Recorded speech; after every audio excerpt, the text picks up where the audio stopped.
Testing. 1 million, 2 million, 3 million. That's working. Okay. I'd like to talk to you about your financial future, and I hope those figures become applicable to all of you as we go along. And I'd like to start by posing a problem for you. And incidentally, I'm just going to talk for a couple minutes, and we'll do Q&A, because what we want to do is talk about what's on your mind. But I'd like you to think about this for just a second.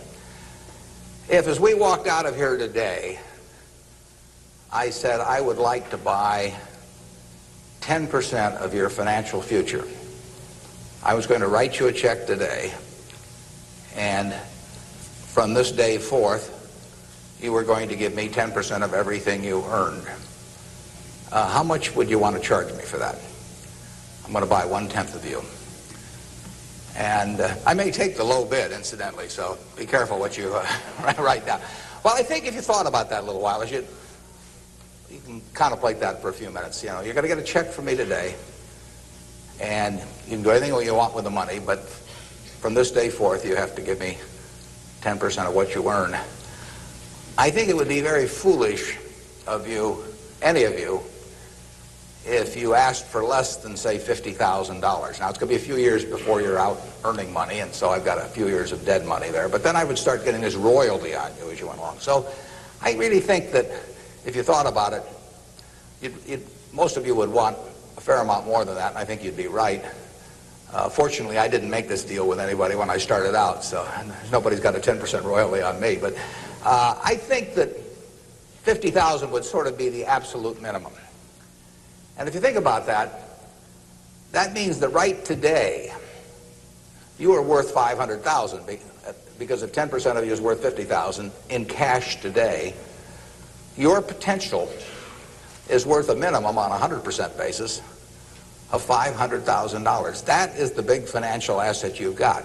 It's way more important what you do with that $500,000 asset that you own today than whether you decide to buy stocks or bonds, or whether you put your money in a mutual fund or pick your own stocks or anything of that sort. The biggest financial asset that you have going for you by miles is the value of your own earning power over the years.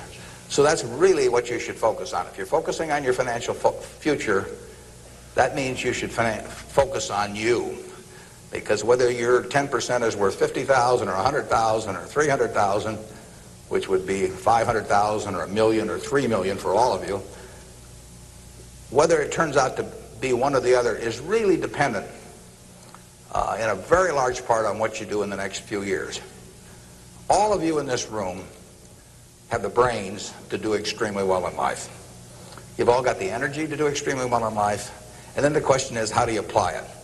If you've got a 200 horsepower motor, do you get 200 horsepower out of it? Do you get your full potential, or do you get 100 horsepower or 50 horsepower? Now, there's two things that can hold you back in getting the full horsepower out of your engine, whatever it may be. All of you have big enough engines. And one of those is a lack of education, but that probably isn't going to happen to very many people in this room. If you did have a lack of education, if you didn't have a chance to get a decent education in life, it wouldn't make any difference what that potential was, because you'd never unlock it. But the second most important thing, and equally as important, is in terms of the habits that you develop, in terms of what you do with yourself. When we hire people, we look for three qualities.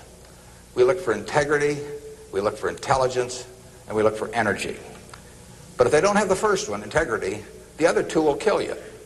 Because if you're hiring somebody without integrity, you really want them to be dumb and lazy, don't you? I mean, the last thing in the world you want for them is to be smart and energetic. So smart and energetic only goes with integrity. But the nice thing about, you make your own decision on that. You can't change your IQ or how far you can throw a football or how high you can jump or the color of your hair very easily. But you can elect to have integrity that matches anybody else's. And if you match that with intelligence, which you have, and energy, which you have, you will get an extraordinary result, and you'd be very foolish to sell me 10% of yourself for $50,000. On the other hand, if you don't match it with that, your potential will, in a significant part, go unused. And I'll give you a little simple tests to apply in terms of thinking about the kind of habits you want to develop. Because you can have any habits you want to be. You can be lazy, you can be prompt, you can be late, you can be honest, you can cut corners. I mean, you have all these choices. And those are choices for you to make. Nobody else is going to make them for you. And I would suggest that you play this little game with me, too. Think about the person you would most like to be in life. So maybe it's one of your contemporaries, maybe it's somebody a little older, but pick out the person you admire the most, the person that you'd change places with if you could. And then write down why you admire them. Just put it on a piece of paper. And then figure out the person that you would least like to change places with you. Who really turns you off? Who do you find repulsive? And list the reasons why that person turns you off so much. And put those down on the other side of the paper. And then look at that list. And you'll find that everything on the left-hand side, what you admire in other people, the qualities they bring to life, cheerfulness, generosity, all kinds of things, you'll find those are things you can do yourself. It's very simple. You got to apply yourself, but the habits you form in doing that early on will carry you through life.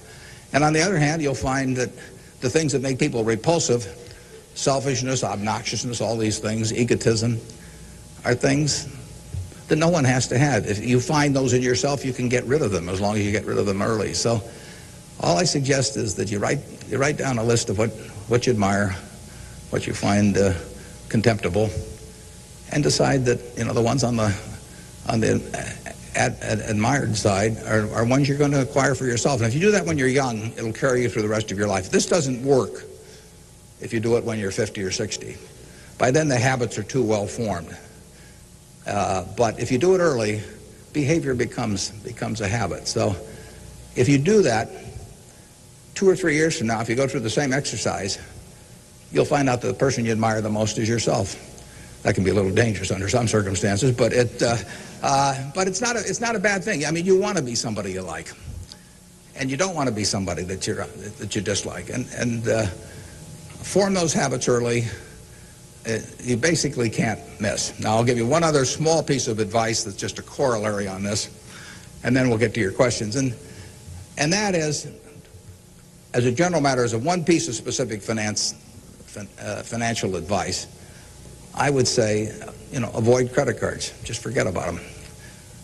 We're in various businesses that issue credit cards. The American public loves credit cards. But if you start revolving debt on credit cards, you're going to be paying 18 or 20%. And you can't make progress in your financial life going around borrowing money at 18 or 20%.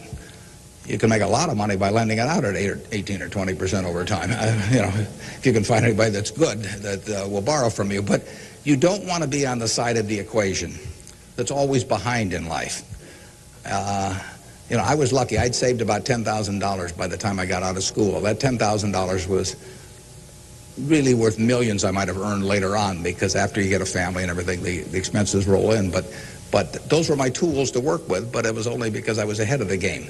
If you're behind the game by $10,000 at some point and paying 18 or 20% interest on it, you will never, you'll never get out of it. So the trick, I've got a partner that says, all I want to know is where I'm going to die, so I'll never go there. And that's true in financial matters as well. You want to figure out where you don't want to be ahead of time and avoid that. And I get about a dozen letters a day from people who are having terrible problems. And there are 2 reasons why they have terrible problems. One is a number of them have had health problems of some sort. I mean, they have really been hit by or somebody in their family has been hit by some kind of catastrophic illness. And that is it's a terrible thing to happen to any family.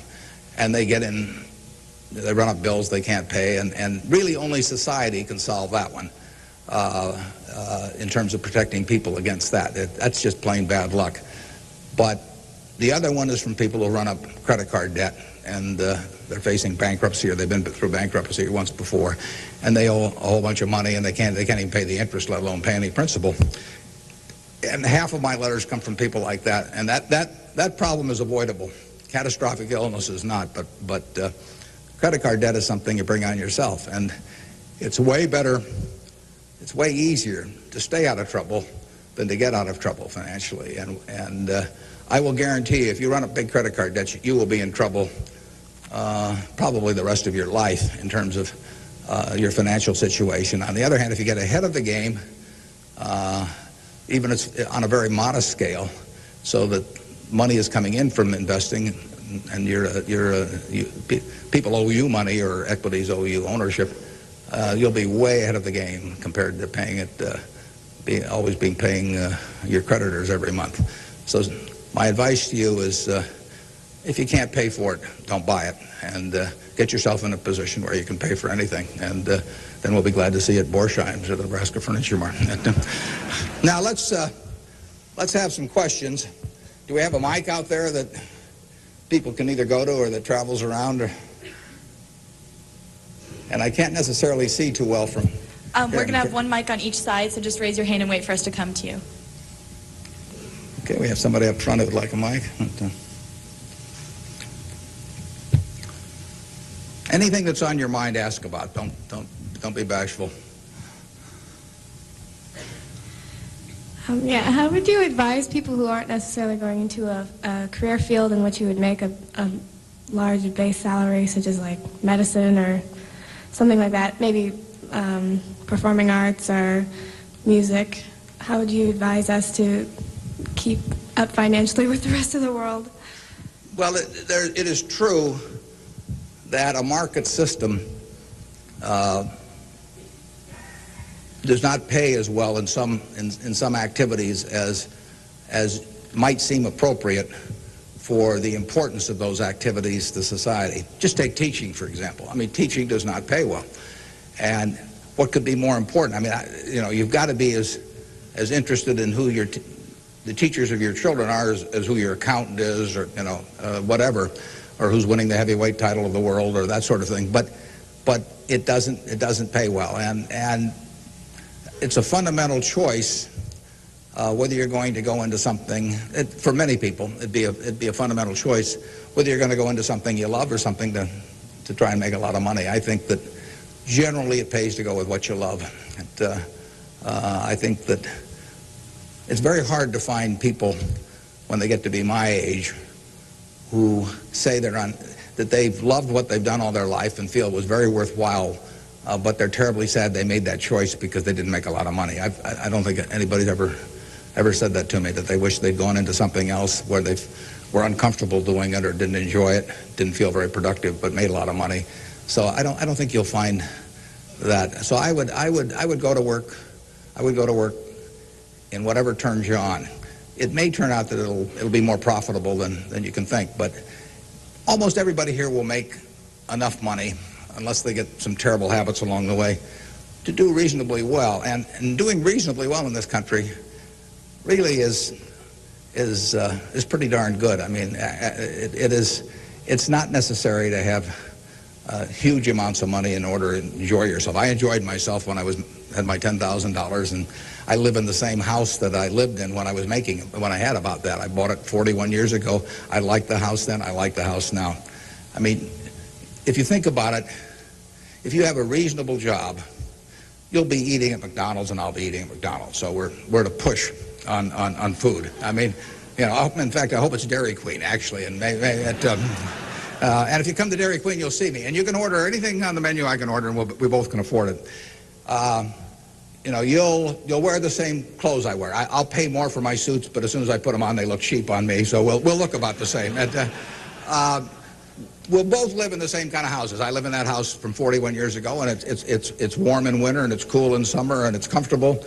And you'll live in a house that's similar. And what difference does it make if you have 50 more rooms or guest houses or all that?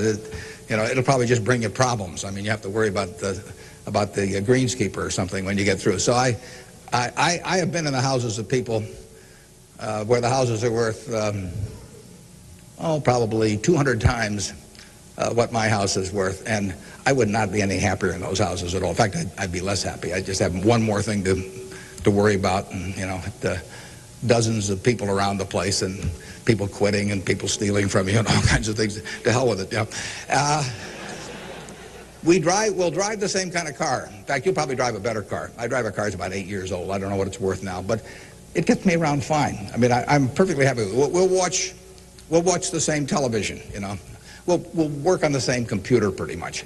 The only difference will be how we travel long distances. You know, I will fly in a plane that's more comfortable than flying Southwest Airlines or something, which I've got nothing against. But that's the one real big difference. And other than that, I do what I like every day. I hope you'll do what you like every day to do. And I work with nice people. I hope you work with nice people. And there's 24 hours in the day, and those are where the hours go. So great wealth is the tiniest bit different in a real sense than having just a decent income. And to trade a decent income and something you love doing and something where you feel worthwhile doing it for huge wealth where you trade off a lot of your principles would be a terrible mistake.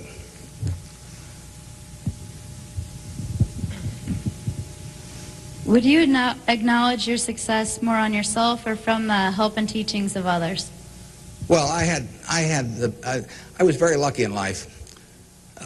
If you tell me who your heroes are, I will make a pretty good prediction about what you're going to do. And I had the right heroes. I was very lucky in life, and my heroes never let me down. And started with my dad, and then I had others in business, and so I have had great teachers. Some formal teachers, some that were just informal teachers by instinct or example. And if I hadn't had those, you know, my life, I'm sure, would have been very different. If I'd been born anyplace else. When I was born in 1930, and at the time, 1 out of 50 births in the world were in the United States. So I came in against 50 to 1 odds against being born in the United States.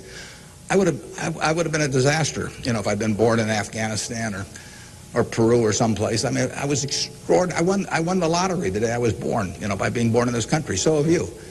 I mean, the odds were probably 40 to 1 against you being born in this country, and they were 5 times more likely to have been born in China, or 6 times, and 4 or 5 times more likely to have been born in India or some other place where it would not have been as easy to exploit the full potential of your talent. So we've all won the lottery in that respect, and that's just plain luck. I mean, and I was lucky to be born at this time. I mean, capital allocation is something that pays off extremely well in this society now, but it doesn't pay off in other societies, and it didn't pay off, you know, many years ago. My friend Bill Gates says that if I had been born a few thousand years ago, I'd have been some animal's lunch. You know, I can't run very fast, and I can't climb trees, and you know, I just happen. Those are talents. Nobody asked me to climb trees now, but there was a time when it might have been important. And incidentally, Bill would have been some animal's breakfast. I mean, he can't run so fast either. But in any event, you know, we are lucky. I mean, just imagine being born a couple hundred years ago with exactly the same talents and how far they would have taken you then. You know, the average person today lives so much better than the richest person lived 100 or 150 years ago. So I'm lucky in that respect. I was lucky to be born of terrific parents.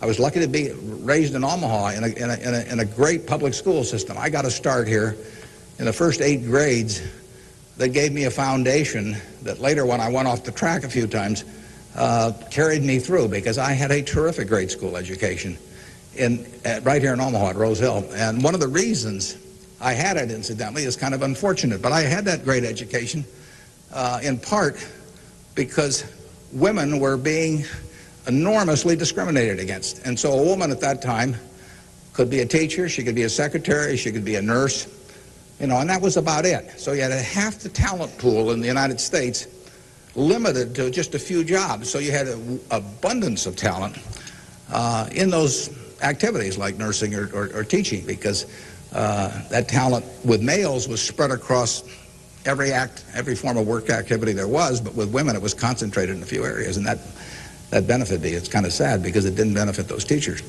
but I was very lucky, and I've really been that way all my life. And what I do is important as, you know, what a good teacher does or a good nurse does or something of the sort. You know, I think that's quite questionable. It pays off enormously well in a market economy like the United States, and but that's an accident. It didn't have anything to do with any innate ability of mine.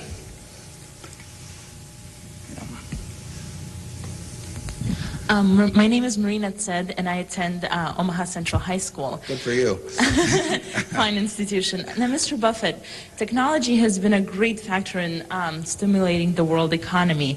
What are your predictions for the future of the technology industry, and what is its future role in world economy and the United States economy? Yeah, well, there's no question it's turning the world upside down. It's done it somewhat already, but it will, it's just beginning, but it's moving very fast.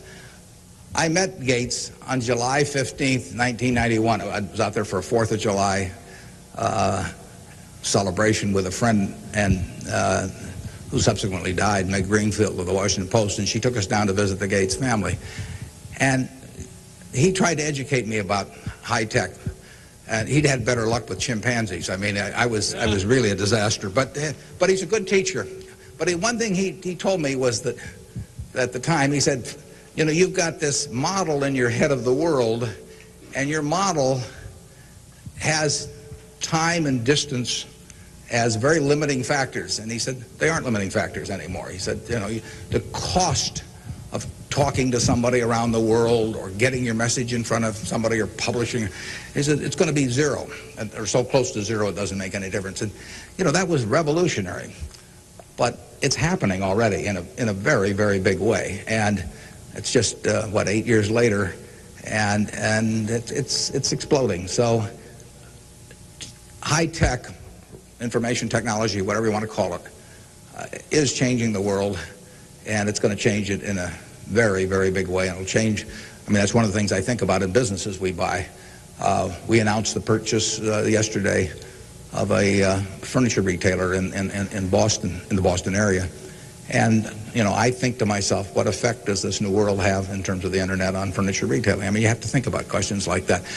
The changes will be huge. I played bridge yesterday with people all over the country, but I played it with people all over the world. I just sit down on my computer, and I've got some popcorn there, and I'm in khakis and a sweater, and I can have a bridge game in 30 seconds with people all over the world, and no cost to it, basically. That's a lot different than trying to arrange a game with 4 people in Omaha, on a day when one guy wants to play golf and another wants to watch baseball. And I mean, it changes things in a huge way. We are very fortunate. I mean, it's in the degree to which the United States leads the world in this area. I mean, we have a lead. It's hard to think of who's in second place. And 15 or so years ago, this country had an inferiority complex. It'd be hard for you to remember because you weren't old enough to be around then, but in the early 80s, we were wondering whether the Germans and the Japanese were going to own everything, and that they were going to make all the steel, and they were going to make all the cars and everything else, and the television sets, and we were going to flip hamburgers. That was the standard line. And just imagine in a short period like 15 years how that's changed around. In an important way, that's changed because of this information a revolution, where we, like I said, I don't know who you would name as being in second place in the world, but here's the most important industry in the world, and the United States has this incredible position, and we're moving all the time with that position. So I think that argues for it argues for a terrific future for the world over time, and I think it argues even more for a terrific future for this country. What are the best ways for youth to get started now in securing their financial future? For what to secure their financial future? For youth. Youth? Oh, well, it's not very complicated. It goes back to getting full use out of your own talents first. I mean, the difference between whether you're going to be earning X or 2X or 3X a year 20 years from now is going to be a function of how well, not how much talent you have, but how well you use the talents you already have.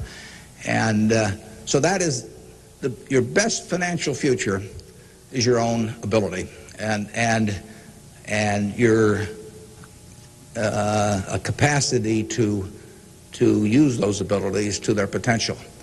And that can't be taken away from you. They can't even tax it. I mean, most things, if you own a piece of real estate, if they double the taxes, they double the taxes, and that changes your ownership in the property, because now, in effect, the taxing authorities own more of it because they've got a greater command on the revenue stream. The same thing about almost any asset you have. But they don't tax what's in your head, and they don't tax your ability to start performing when you get to work in the morning and finish in the evening to your potential. One of the things that amazes me is how people who really do perform well just sort of jump out at you once you're running a business. When I got out of school, I thought, everybody would behave that way, but they don't. Most people sort of go through life in a sleepwalk, and if you don't, you will stand out. So the biggest thing for your financial future is yourself. Now, beyond that, it is always being ahead of the game rather than getting behind the game. It's saving a little, no matter how you do it. I mean, I delivered papers, I worked at Penny's, I sold golf balls, I had a pinball machine around. I did a lot of things that enabled me to accumulate about $10,000 by the time I got out of school. 10,000 doesn't go as far now as it did then, but having anything so that you're ahead of the game and not getting behind the game is enormously important. I mean, just, if you're going to run a 100-yard dash against a bunch of people in life, if you can figure it out so that when the gun goes off, you're 10 or 15 yards ahead instead of 10 or 15 yards behind, it's going to make an enormous difference in how that race comes out. So having some net resources doesn't make much difference whether they're in stocks or bonds, in my view, but and not having debt when that gun goes off when you get out of school is a huge plus over being behind the game. And it may come from delivering a paper out in the morning, it may come from part-time work someplace, but put aside a few dollars for yourself so that when the time comes and you enter the workforce, you're ahead of the game and not behind. And then once you get there, don't get behind by buying a whole lot of things that you figure you're going to pay for someday while you're paying 20% interest in between. Students, if you could please say your name and school when you ask a question. Yeah, it's hard for me to see even where the microphone is, but I can.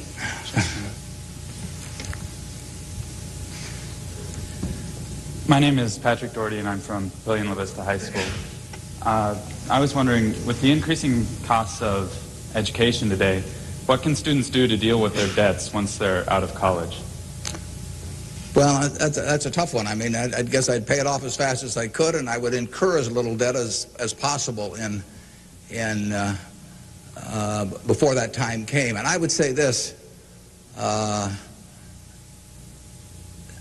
in my experience in business, there is very little difference, if any, between a very high-priced business education and what's available for a lot less money. So I went to the University of Nebraska at Lincoln my last year in college. I went to Wharton for a couple of years before that. I learned just as much at the University of Nebraska as I did at Wharton. And it's nothing against Wharton. I mean, it's just we had a very good school here. I had some terrific professors at Lincoln. And so I would not assume that if I was paying a few $1,000s for an education here in the state, for example, versus paying huge amounts elsewhere, that it was going to make a lot of difference. A lot of the education, you need to be prodded in the right direction, but an awful lot of it is self-taught. I mean, Andrew Carnegie did a wonderful thing in this country in terms of libraries, and I used to spend a lot of time at libraries. I even got locked in at the University of Omaha, what was then the University of Omaha, and I couldn't get out for hours. And one night I got so entranced with what I was reading. But there's all kinds of information available now with the internet. It's so much easier than it was then. So it's out there to be taken, and it isn't necessary to pay $30,000 or $35,000 a year to go to some big name school to get the education at all. I mean, if you're going to learn accounting, which is probably the most important course you'd take in business, if you're going to learn accounting, you can learn accounting absolutely as well, in my view, going to UNO as going to Harvard. I mean, I see. I'd bet on that, and so I wouldn't run up huge bills in terms of getting a business education. Now, if you're going to get a medical education, I mean, there's certain professions where there may not be any way around spending a fair amount of money and getting in debt to some degree. You've got to make that decision yourself, but I'd certainly try to minimize it. And And I would have it figured out how I would handle that debt in, say, a 5-year period after I got out of school, or I would think twice about incurring it. There's a question up here, if we can bring a microphone. My name is Kyle Clark. I'm here representing the Omaha Youth Advisory Council. What advice would you have for a forming nonprofit organization? For forming a nonprofit organization? Well, I've always tried to avoid forming nonprofit organizations. But well, that would depend entirely on what I wanted to accomplish. I mean, it'd be one thing if it was a hospital. It could be another thing. There's so many types of it. So you've got to get people that are experienced and involved in an entity like that. And but it depends so much on the objective you're working at. Yeah, I promised this young lady here microphone for a long time. Hi, my name is Kara Harbert, and I attend Millard West High School. And I understand that you're very civically involved, and I was wondering how important of a quality you think that is for an individual in life and why.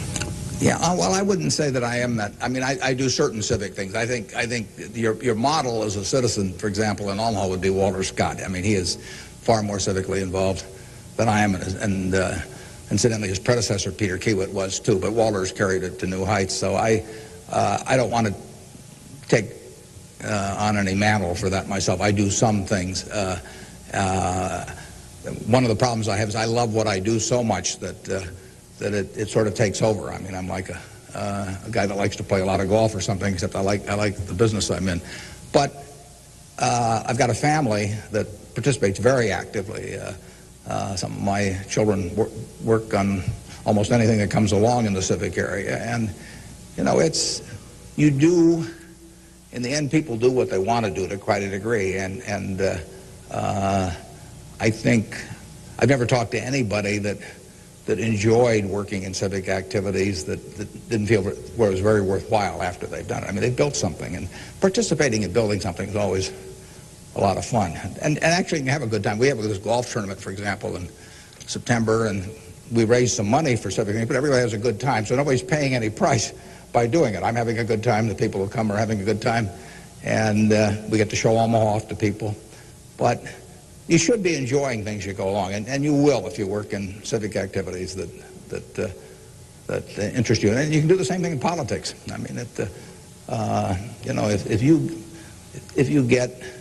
if you find political ideas or politicians who particularly you identify with, you can get a lot of self-satisfaction out of working, and you're doing something worthwhile. So just follow your instincts on that. That'd be my recommendation.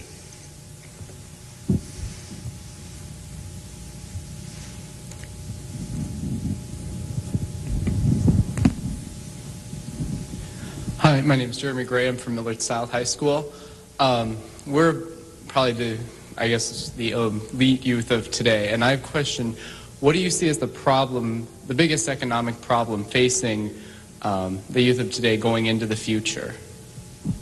Yeah, I don't think that you're going to have enormous economic problems. I think you will live in a society where the average person lives better by a significant margin than the average one of a generation earlier or 2 generations earlier. That's been the history of this country. It's a marvelous country that way. I mean, when you think of it, we have 4.5% of the world's population, and what's been accomplished here is incredible. 53% of the value of corporations that are publicly traded in the world exists in the United States with 4.5% of the population. This country always has done well. They say in stocks that you should buy stock in a business that's so good that even an idiot can run it, because sooner or later one will. And that's not terrible advice. Well, that seems to have been sort of the history of this country from time to time. I mean, we've had all these problems that have come along. If you look back on the last 100 years and list all the problems this country's run into, you can make a very long list. And a lot of people who focused on those problems at the time have missed the bigger picture. And the bigger picture is that every generation lives better than the one before it. And that's because of savings, because savings enable people to create new tools to do better things as they go along. And it's also due to an environment that lets people realize their potential to a greater degree than most other environments in the world. It's far from perfect. I mean, it's sad how far it is from perfect. But it is better than anything else around. I mean, in this country, you don't have some commissar or something running a big business in this country. You've got a guy like Jack Welch, and a fellow like Jack Welch makes a difference of night and day in terms of the productivity of that business over a period of decades. And productivity is what causes the standard of living to rise. So a system that throws up the Jack Welches of the world to run businesses is going to have an enormous advantage over a society that does it by heredity or that does it by government edict.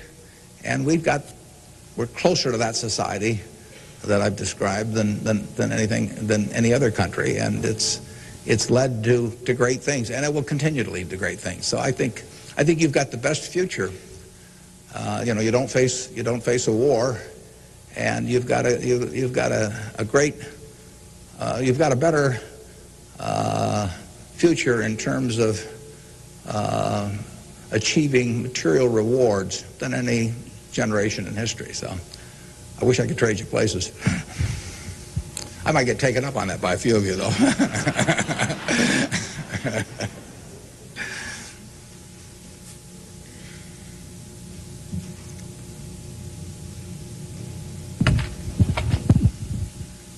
Hi, I'm Ryan Wilkins from Millard West High School, and I was wondering if you could speak for Mr. Gates, were afraid of the impact on Y2K on the economy, or specifically the stock market. Yeah, well, I'm glad you gave me a chance to bring in other people, because I'm the last guy in the world to understand about Y2K. I don't know why this microphone's working. I don't know, why lights go on. Or I flip on the switch of my television set and pray. I mean, it's all beyond me. But I would say this: the smartest people I know in that area, in large part, think it's going to be a non-event. In this country. I can't speak for the rest of the world, but so I think you'll wake up on January 1st and find the world hasn't changed from December 31st. Now, I would say this: you might get a whole bunch of friends to write you checks for $1 billion on December 31st and then deposit them, and who knows what'll happen? You can't lose anything. I mean, all they do is bounce, and if the system gets fouled up, you might find a lot of money in your account. But I wouldn't count on it. We own a company called Executive Jet. We have about 1,400 or 1,500 customers who own pieces of airplanes with us, and so we've got 160 of their planes and some of our own flying around. It'll be very interesting to me to see what the advance people let us know ahead of time when they want to use it. It'll be very interesting to see how many sign up for January 1st at 12:01. But it wouldn't bother me to fly them in the least on January 1st or do anything else on January 1st. Ideally, I hope they're getting prepared to watch the Huskers play in the big game. I'm Jamie Solis from Twin Valley, and I was wondering, how do you decide what you invest your time and money in?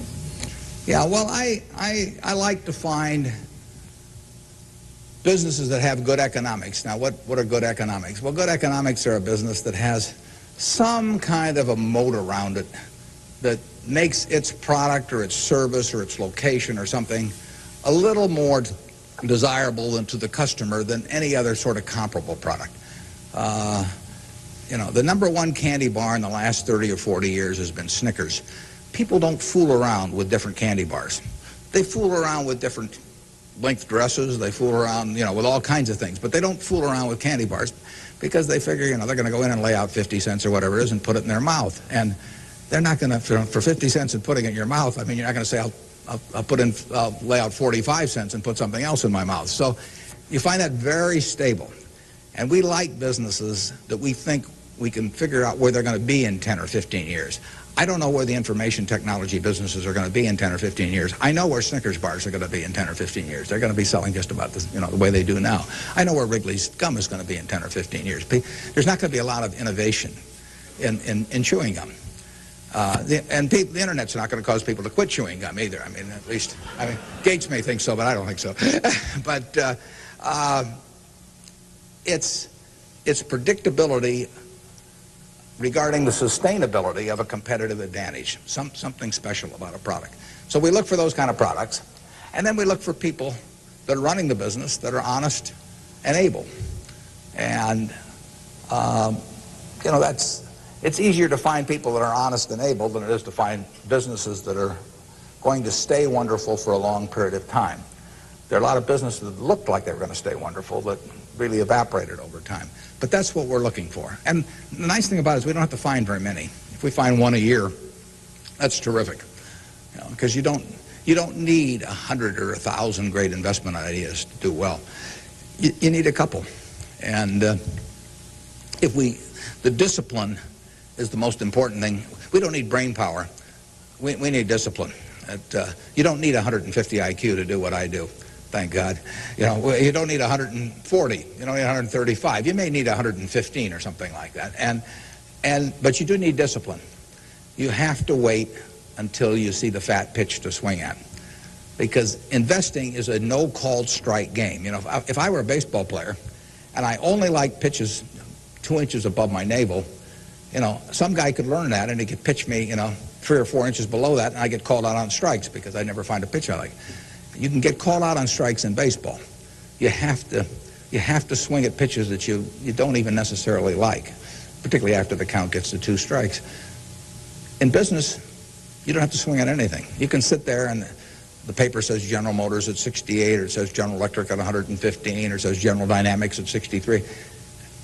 And if you don't like those prices, you don't have to swing. You can wait there day after day after day after day, and there are no called strikes. Now, when you swing, when you decide to buy something, then, you know, if you swing and miss, it's a strike. But it's a marvelous game to be in because there are no called strikes, and you can simply wait for that one time in a month or 6 months or a year or 2 or 3 years when you really know what you're doing, where you like the price, where you like the people running the business, and then you swing, and you only need a few swings in your lifetime. So that's the way we try to pick businesses. We try to stay with things we understand. I mean, there can be all kinds of wonderful investment opportunities out there that I don't understand. I don't know what cocoa beans are going to do next year. You know, maybe you know, but I don't know. I don't know what crude oil is going to sell for. But I don't have to know. I just have to know the things. I have to know what I know. I have to know where the limits of my understanding are, what I call what my circle of competence is. And if I'm only able to evaluate 5% of the businesses in the world, no problem. I just stay within that 5% and try and find something. And most people get in trouble in investments because they get itchy. You know, they can't discipline themselves, and they hear about other people making money. Nothing upsets people so much as to hear about their friends making money. I mean, that's very destructive to discipline because they think, you know, I'm smarter than that guy next door, and he just bought that new car with the money he made trading stocks on the internet, so why can't I? Well, the answer is you can't over time. You will lose money if you trade stocks actively. And it's hard to exercise the discipline. But anytime you buy something, you should be able to take out a one-page sheet of paper and say, I'm buying General Motors at 65. I'm buying General Electric at 150 because. And you should write down the reasons. If you can't fill out the sheet, if it's because somebody told me about it at a cocktail party last night, that's not good enough. If it's because my broker told me about it, that's not good enough. You know, you've got to have a reason for thinking that it makes an intelligent investment. You do the same thing if you're buying a farm or an apartment house. If you're buying a farm, you'd say, I'm buying this farm at $1,000 an acre because I think I can earn $60 an acre on it if corn sells at such and such and soybean sells at such and such and yield is such and such. And you'd figure it out. That's the same reason you buy businesses. And when you buy stocks, you're buying a little piece of a business. And that's probably the most important thing to remember in investing is that when you are buying a stock, you're buying a little piece of the business. And if you are buying it at an attractive price for the business, for the whole business, you're going to make money. And if you aren't, you know, over time you won't make money.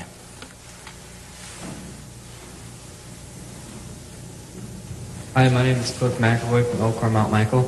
Reverend Jesse Jackson, talked to us earlier. He seemed to believe that the moral standards of today's society will eventually affect us in business.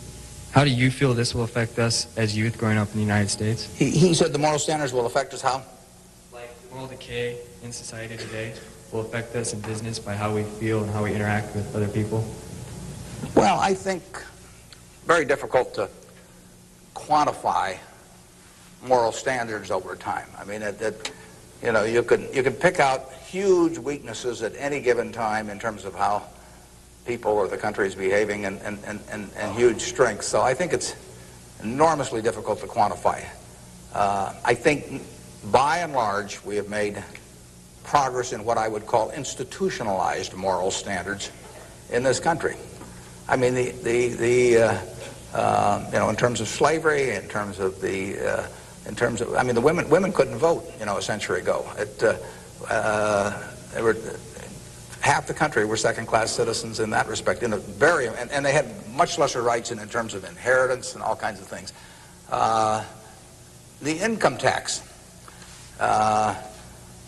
didn't exist 100 years ago, so the idea of taxing people according to how much that they benefited from society and their income didn't exist. So I think in terms of institutionalized moral standards, the country has made really quite significant progress in the last 100 years. I think, there's an enormous distance to go. I think we're going in the right direction, maybe by fits and starts, but I think we're going in the right direction, and I think that it will be a significant plus to everybody in this room if they live in a more moral society 40 years from now than a less moral. But I think the odds are that they will. I think the country moves in that direction. It's very difficult to do it, and all kinds of interests that work against it. But in the end, I think the American people want it. And you saw it in civil rights. I mean, it took television to dramatize what was going on, and people that weren't near it preferred not to think about it. But it got through to the conscience of the American people. And a lot of progress has been made there, and there's a lot left to be made, but it's better than it was. And the pace may seem very slow to those people involved, and I can understand that. The pace, for women's suffrage, I mean, that went for decades and decades and decades. Women couldn't be on a jury. I was reading the trial of Clarence Darrow, which took place in California in about 10 or 11. There were no women on the jury. The woman wasn't allowed to be on a jury. They weren't citizens in that sense. So it's the moral behavior of the country has, in my view, improved, but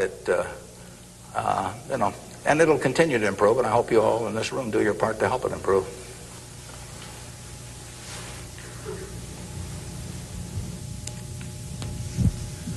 Hi, I'm Nick Jors from Central High, and I was wondering how, since the stock market's so high right now, if it'd be smart for us to get involved now or to wait till it goes down a little, or what? Yeah, I can't tell you whether or not to buy stocks now generally. I think it's important that you save money, and whether you put it in the stock market or not, I don't think is terribly important. I think if you're interested in the stocks, you should buy it, and you've got a little capital, you should buy a few. I mean, I don't think there's any way of learning about them better than experiencing it. Doing it on paper isn't the same. I can guarantee you, if you lose money on paper or lose real money, it's a different experience. And so I think you'll learn more about yourself if you do it that way. I bought my first stock when I was 11. I was at Rose Hill at the time, and I bought 3 shares of City Service Preferred at 38, and it went down to 27, which is something I still remember, even though I was 11 at the time. And then it went up to 40, and I sold it. I made $5 on my 3 shares after commissions, and then it went to 200 and something. So, I probably remember that a little better than if I'd been doing it on paper. And I fooled around doing a lot of things between about age 11 and 19 in the stock market. I did charts, I did all kinds of technical analysis, I read every book I could get on the subject, and I didn't do that well. I didn't do terrible, but I was really just floundering around. But that meant by the age of 19, when I read Ben Graham's book, I was at the University of Nebraska in Lincoln, I went and bought this book called The Intelligent Investor, just come out, and it had an enormous impact on me. Now, if I hadn't done, in the previous 8 years, if I hadn't been all over the lot, I'm not so sure that book would have had the same impact on me. I mean, by that time, I was prepared to read Ben Graham's book, which changed my life financially in an incredible way. I mean, I wouldn't be up here today if I hadn't read that book. But yeah, part of life is getting prepared so that when something does happen that's significant, you can grasp the significance of it and know what to do with it. And I would say that first 8 years of fooling around, even though it produced nothing financially to speak of, produced a lot in terms of getting my mind prepared for when I really did read something that made sense. And so I was ready to accept it. And I actually went back and went to Columbia to study under Graham, and because of reading that book, and all kinds of things flowed out of it. So I would encourage you, if you're interested in the field,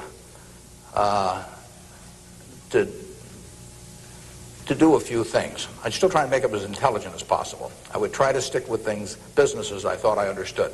I'd still get out that sheet of paper and I'd write, I'm doing this because, and just test my reasoning. And then I'd go back and read it a year later and see whether what you thought would be true turned out to be true. So I would always check myself. I believe in grading myself on everything. You know, doctors have postmortems, and they do it because they learn from postmortems. In business, people don't like to do postmortems. When I can be on the board of a company, and they can owners building plants or buying companies, and they never want 2 years later to run a check on how that decision turned out, because it can be unpleasant. But you learn from postmortems, and you don't want to learn. It's way better to learn from other people's mistakes than your own, but you got to learn from a few of your own too. And the time to do it is when you're young. We can do maybe one more, and then we wrap this up at one, do we? Or maybe two more. My name is Pete Walsh. I'm from Creighton Prep, and my question is, to what extent do you feel that the government, with the current policies of welfare and Social Security, is it financially competent and fiscally prepared for the future? Well, I think that the country as a whole is quite well prepared for the future. That doesn't mean I would adopt every policy they have, but I think, A, we have an enormously rich society, and it'll get richer. Everyone isn't going to participate in that. Some won't participate because of physical disabilities, others because of mental disabilities, others because of shortcomings in the education they received when they were growing up, all kinds of reasons. We have a prosperous enough society to be able to take care of those people, and we should take care of them. And how we do it so that they feel most useful in life, and how we do it so that we continue to encourage people to be more productive themselves and all that. I mean, those are not easy questions, but that shouldn't take our eye off the ball of feeling we should do something about it. I pose this problem sometimes to people. I say, let's assume that it's 24 hours before you're born. And all of you can take this test, 24 hours before you're born. And a genie comes to you. And the genie says, what was your name again out there? Whatever, we'll call you Joe. And the genie says, Joe, says, you look pretty promising to me. I think you've got kind of a sense of fair play and a good mind. And so I'm going to let you have an extraordinary opportunity. I'm going to let you design the world into which you're going to be born in 24 hours. It's yours. You pick out the political rules, you pick out the economic rules, you pick out the social rules, you design the world. And when you're born in 24 hours, you're going to be born into that world. And that's the world that's going to exist for your lifetime, for your children's lifetime, for your grandchildren's lifetime. And you, having heard of some of these genie jokes in the past, would say, what's the catch? The genie says, well, it's a very slight catch. I said, when you're born in 24 hours, you're going to emerge in this world you designed. But what you don't know is whether you're going to be born black or white, male or female, rich or poor, bright or retarded, able-bodied or infirm, in the United States or Afghanistan. All you know is that you're going to reach into this barrel, which now has 6 billion balls, as we know, representing one person, every person in the world, and you're going to participate in what I call the ovarian lottery. You're going to take one ball out of that barrel, and you're never going to get another ball. That's you. You're going to get one ball, and now you're going to emerge. Now, what kind of rules do you want to have for that society, not knowing which ball you're going to get? Now, that I put to you is the way I think people should think about social policy. And if you're lucky enough to be born in this country, you've won the lottery already. But we should have a system, in my view, that encourages the Jack Welches and the Bill Gateses and all of that to work far beyond the time when it has any economic significance to them. We want people commanding those resources who are extremely able at commanding them. That's how the standard of living moves forward. So we should want, we should want Tom Osborne coaching in Nebraska. We should want Bill Gates designing software, and we don't want to mix up those two. We don't want to get Bill coaching in Nebraska.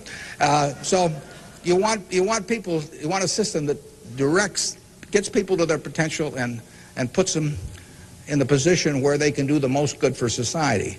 But you also want a system for the people who get the wrong ball. I mean, somebody's going to get the ball, that says 80 IQ. Somebody's going to get the ball that says this disease or that disease early in life that cripples them.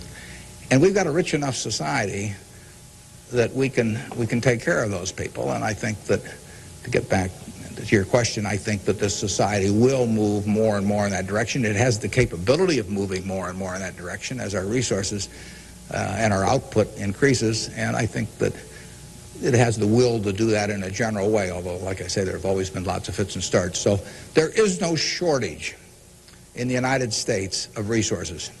There's no shortage of output. You have to have a system that encourages people to behave to the limit of their abilities and puts them in the right place. But then you have to make sure that everybody gets taken care of, too. Now, we can do one more, and then we'll break. I'll let the fellow with the microphone, or woman here, make the decision. Hi, my name is Ben Gold. I go to Brown Talbot. And I wanted to know, how do you think the media affects the world economically today? Well, it's a small question. Well, what it obviously does, simply because it's moved so far technologically, is it's brought it together in a big way. I mean, I was over in China a few years ago, and I was right after the time of the women's conference in Beijing, and I was reading the Chinese coverage of that conference, and of course it had nothing to do with what was taking place, but the internet was coming in, and you can access the Washington Post or the New York Times or anything. I get the Washington Post at 9:30 here at night, in effect. I never could get it the next day through physical delivery, but by electronic delivery I can read it probably earlier than most of the people in Washington are reading it. So the ability to communicate and the degree to which the world can have awareness of what's going on every place in the world is just, it's been a quantum leap. And, that will have, there are a lot of things that come out of that. And net, they're a plus over time. But the ability of information to be available to everyone worldwide almost instantaneously, it can be huge advances in things like medicine, for example, just to pick one.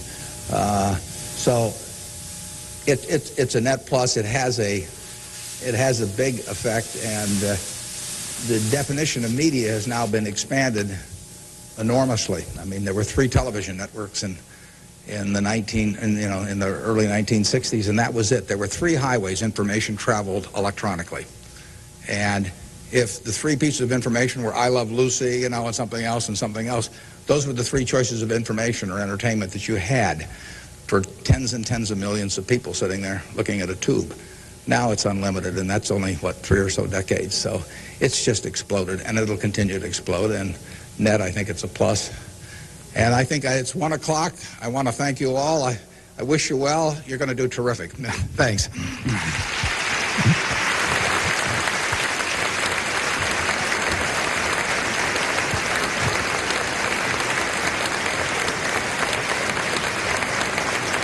Thank you.